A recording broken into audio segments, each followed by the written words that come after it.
Sungai Merubo di Kabupaten Aceh Barat kembali meluap akibat intensitas hujan yang mengguyur pada Minggu malam. Selain merendam badan jalan, rumah dan permukiman penduduk, banjir juga mengenangi sejumlah akses pendidikan yang ada di wilayah ini. Seperti ini. Ini bukan sering lagi, memang sudah alami kayak gini. Alami. Setiap tahun ada kayak gini. Setiap tahun. Jadi kalau ada musim penghujan selalu banjir. Kalau ada hujan berat mungkin ada hujan di sini, ada juga di hulu sana, sudah banjir.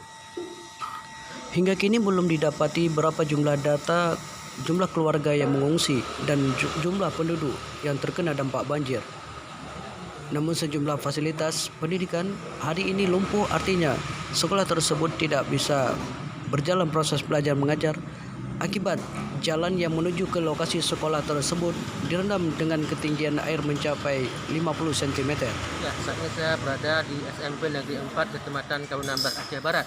Akibat hujan tadi malam, sekolah ini banjir mengalami setengah meter dan proses belajar mengajar pun di sini dihentikan. Tidak ada kegiatan belajar mengajar. Diakibatkan siswa tidak bisa mendatangi sekolah dan guru pun tidak bisa datang ke sekolah karena banjir. Dan juga satu pustu di depan juga mengalami banjir. Itu akibat hujan meluapnya air sungai Merubo di Kecamatan Kaunambar, Desa Tempuladang, tempat kami melaporkan ini pendengar. Dari Desa Tempuladang, Kecamatan Kaunambar, Kabupaten Aceh Barat, John Heru Satria melaporkan. Selain merendam permukiman penduduk, banjir juga mengganggu proses musim tanam petani di wilayah ini. Badan jalan yang tergenang mencapai 30 cm.